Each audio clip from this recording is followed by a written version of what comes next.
So, the career of Milo Yianopolous exploded and then seemingly imploded over the past few years, depending on how you look at it. I first became aware of Milo when I saw him on an interview on Sunday Morning Live, where he debated the controversial socialist politician George Galloway on the issue of Israel, along with some Irish guy who I'd never heard of before. With an illegal settlement, Mayor, and two cranks from the far right. As opposed to a crank from the far left. Unfortunately, I must leave it, but invite people to continue the discussion. At this time, Milo seemed like a fairly ordinary guy with some level of upper-class eccentricity. He also weighed in on the whole celebrity hacking scandal, where famous individuals had intentionally or unintentionally uploaded partially or completely naked photographs of themselves to iCloud, only for it to be hacked and the images released online. If you look back at these appearances, it's remarkable just how much of an ordinary guy Milo is, albeit with a certain British public schoolboy charm. Though I only remember being able to put a name to a face when he got involved in the whole Gamergate scandal, where after several instances of social justice warriors trying to infiltrate various areas of interest, they finally received one of their first major backlashes. At this time, Milo started to reinvent himself, and then went on to reinvent himself again and again. His whole shtick being that he was a gay Jew conservative who exclusively dated black men, and despite this he firmly rejected identity politics. Milo frequently boasted that the identity propagandists couldn't attack him because he fulfilled all the criteria that they would exploit to gain the upper hand. You're fucking a white male! It seemed to me that Milo was treading a fine line between playing on identity politics and actually participating in identity politics. I always wondered just how sincere Milo actually was. In an article for The Guardian from July last year, Laurie Penny wrote about a night on the town she'd had with Milo and various other internet personalities. Laurie revealed that Milo, at least allegedly, had suggested to her that they have a public spat for the publicity, suggesting that they are in the same game together. I understand that some may be skeptical of this, though it does fit in with Milo's whole persona of a professional troll. Milo seemed to be becoming more and more extravagant, wearing stereotypically gay clothing, behaving in an archetypal, effeminate, extravagant gay manner, constantly talking about his black boyfriends, and going so far as to dress in drag at I believe a couple of events. Milo's career seemed to be reaching ever greater heights when he got a book deal and was invited to CPAC, probably the main conservative conference in the United States. Probably Milo's largest public appearance came when he appeared on the Bill Maher show, reaching a huge audience. The thing that struck me was just how wildly gay he appeared here, more over the top than, well, you look normal. Like Bruno. But, you know, he said he was 19. You know, I told her to dial down the contouring. She didn't listen. Your makeup lady was just crazy. All right. Anyway. In late 2015, Milo appeared on the Joe Rogan podcast. Here, he spoke about gay relations he'd had with at least 2 adult men aged between 13 and 17, one of which was said to be a Roman Catholic priest named Father Michael. I went to Catholic school, man, for a whole year. Cured me. Well, fixed me up good. That's where you get your fine sense of right and wrong from. No, wait, let's not do that. Well, with right and wrong as far as what is right and what is wrong. With you? No, I got lucky. They beat me a little bit. What do you mean you got lucky? Me a You little got bit. unlucky. You didn't get that taste of... no, I said, like I said earlier, if it weren't for Father Michael, I would have given far less good head. I mean, there was a real Father Michael? So much less. You know, he's going to get killed now. But who is Father Michael? I'm not... No, I bet... It was a real dude? I should maybe suck his dick? For real? Don't make me. I was quite enthusiastic about it. I thought my English teacher too. How old was he at the time? I don't know. He was quite young, quite hot. Really? Yeah. And so that's where it all started? With Father Michael? No. Was that post the tranny? Yeah, it was post. So I wasn't drag abused queen? as a child or anything like that. So it was quite a you already had the 5-some and you're like, this is all wrong. I need to talk to Father Michael. He's like, suck my dick and shut the fuck up. And you're like, religion is awesome. You see, I really had no hope, did I? I was never going to end well. Well, it seems like you kept stumbling into dicks. In January 2016, Milo appeared on the Drunken Peasants podcast. Here, they challenge him on his previous statements while overviewing the Joe Rogan interview, as well as an early attempted expose by 2 minor YouTubers, Kevin Logan and SJW101, the political gamer.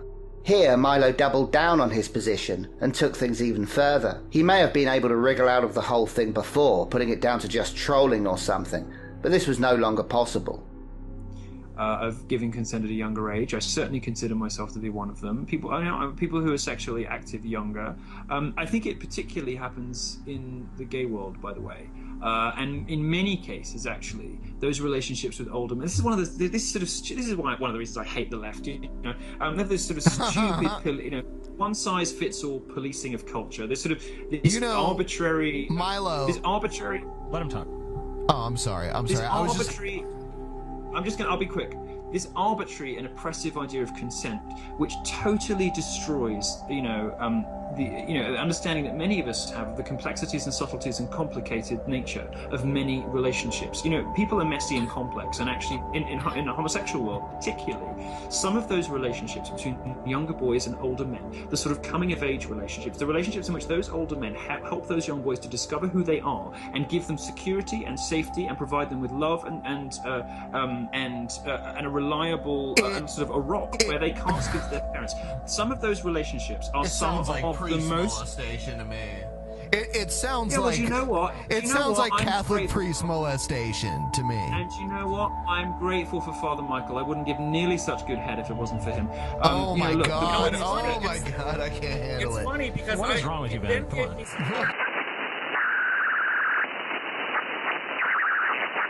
In the early part of this year, the Reagan Battalion, a mainstream conservative blog, put together a series of tweets containing videos exposing Milo's appearances on both the Joe Rogan podcast, The Drunken Peasants, and a couple of other media appearances. Before long, they were hit pieces all over the alternative and mainstream medias. The strange thing being that I and many others knew about these interviews, though clearly not everyone did, and it only took this series of tweets to essentially take Milo down. Before long, Milo lost his book deal and was disinvited from CPAC. At this time, I became most aware of how many different communities were invested in Milo in one way or the other. The alt-right largely dropped Milo like a hot potato, while the alt-light, along with some members of the skeptic/anti-SJW community, the alt-centre as I prefer to call them, chose to defend him, while more mainstream conservatives seem more ambivalent, though I don't want to make too many generalisations. Many defenders of Milo claimed that this was some kind of coordinated attack from the media. I don't think so. They gravely underestimate the power of Twitter. Also, this whole incident allegedly came about as a result of a 16-year-old girl who was aware of what Milo had said on The Drunken Peasants. She apparently sent the Reagan Battalion a video, probably the video made by Kevin Logan and the Political Gamer. Some might be skeptical that this girl even exists, and it's been suggested that the Daily Stormer are in fact responsible, which is not entirely beyond the realms of possibility. It's also possible that a lot of people in the media in fact did know about this, and only when bombarded with tweets did they choose to do anything about it. All the Reagan Battalion had to do was edit together a series of videos with the most important parts included. I saw a very short video, about 1 minute long, that was good enough for people who watch on their smartphones, people with little time or low concentration spans. There was a 5-minute edited video, a 5-minute unedited video, and another 5-minute or so video which also showed Milo apparently saying some anti-Semitic stuff. There may have been others, but that's all I remember. They then just had to tweet out these videos.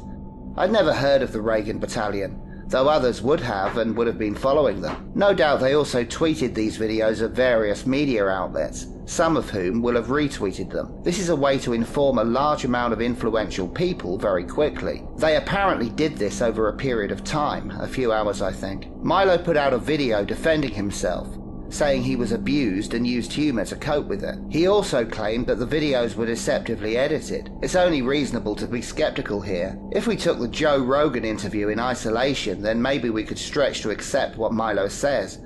His doubling down on the Drunken Peasants, however, make this almost impossible. As for Milo's claim that he was taken out of context, well, to a minor extent that's true. At one point he speaks about oppressive consent laws, and indeed he was talking about alleged rape on college campuses and not pederasty. Also, at least one of the videos had excerpts from the Dave Rubin interview, where Milo states that we, the Jews, do indeed run the media, the banks and many other things. He was basically saying that such claims are not entirely unreasonable and indulging in little self-deprecating humour. I had seen the Dave Rubin interview, and so I could confirm this. I'd also seen the DP interview. As the situation developed, Milo resigned from Breitbart. The question is, did he do so of his own volition, or was he pushed? I personally think that Breitbart couldn't reasonably have him around much longer, nor could they just sack him, as that would seem incriminating. So Milo resigned to save face. Next was Milo's press conference. Here, noticeably, Milo makes a far more conservative appearance, both in demeanour and in dress. Here, Milo's defence seemed very confused. He stayed with the idea that he was indeed abused and used humour to deal with it, though he also seemed to continue to take the line that pederasty in the gay community is normal, or at least common. This is very difficult to accept as a valid defence.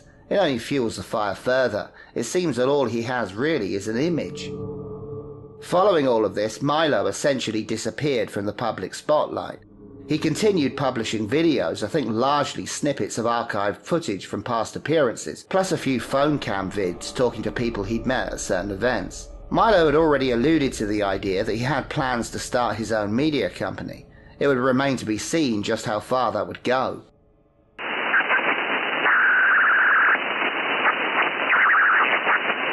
I myself was in a minority of people who were sceptical that the instances of abuse or pederasty ever took place. Milo's shtick is that of a troll who loves to trigger people, sometimes with truths and sometimes with conservative ideas that many people believe to be false.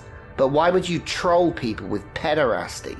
Something that no one likes. I say no one. Ironically, the conversation was broached on Joe Rogan, segueing from a conversation about Sarah Nyberg, a self-confessed paedophile involved in the Gamergate scandal, and Salon, who had published articles featuring a paedophile claiming that he was not a monster, and other progressive outlets following suit. Some have said, live by the troll, die by the troll. This is very fitting. How far can you really get with that? If he'd been more careful, he may have lasted a little longer, but I think it was only a matter of time before something like this happened. Recently, Milo announced that he will be making a comeback, though nothing surfaced for a long time, but in the past week or so there have been developments. The question is, who will Milo appeal to? Of course, there are people who will be interested, but many are permanently alienated. Milo previously had a very large scope. The alt-right, the alt-light, and some disenfranchised conservatives and liberals were in favour of him, but it seems rather unlikely he will ever receive that kind of praise again. There are only two ways he can do this. One is to stick with an entirely online presence. His audience is necessarily narrowed and he must focus on that to the exclusion of anything else. The other also will necessarily be an almost entirely online presence.